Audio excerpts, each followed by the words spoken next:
Okay, we are here, and this is from my animator tutorial. I'm gonna delete that. I'm gonna show you animations, not animators, animations, and these can be used on generic objects, which you can make a player a generic thing. Like if I went to, like I don't want to do it because I'll screw it up, but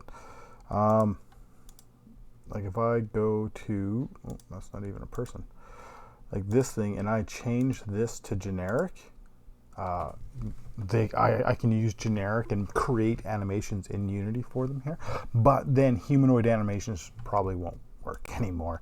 So let's not do that. So I'm going to create an animation off of this thing. So I'm going to put an animation right there, and I want to bring up a window called animation, not animator, but animation. This is more of an old legacy style, and let's go scale down. Sure. Now I can hit record, and maybe I'll go from here. Actually, you know what? Let's go to 30 or the 0.3. Let's take the scale down to 0.1. Now let's make sure up back here we are there.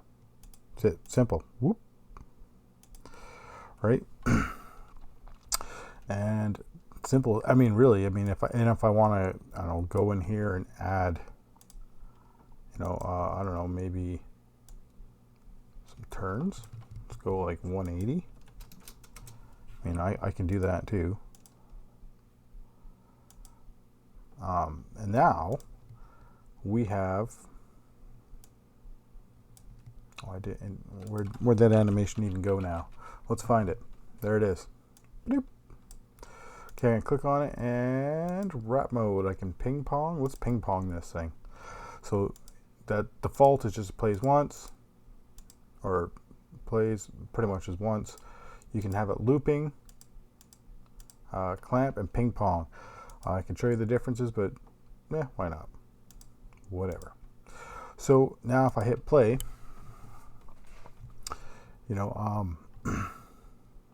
that's doing its ping pong. And if I default it, and once, I don't know if it's actually doing anything with me doing that.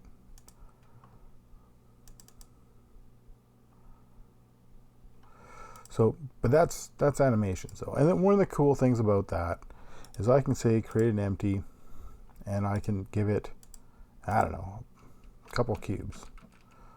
Let's go like this, and put that one over there.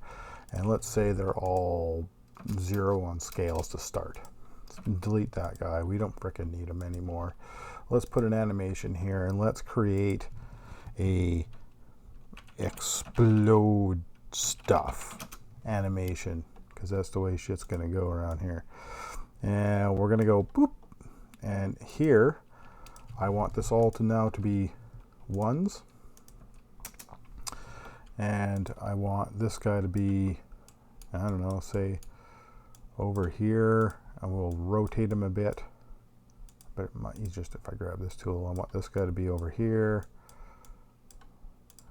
This guy can, I don't know, be, let's spin him a whole lot.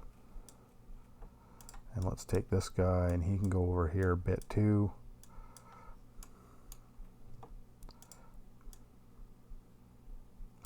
All right, there we go. Ba-doop. All right, so that's that. Now, if I click on this guy, we can explode stuff. Let's grab that guy. Doop. And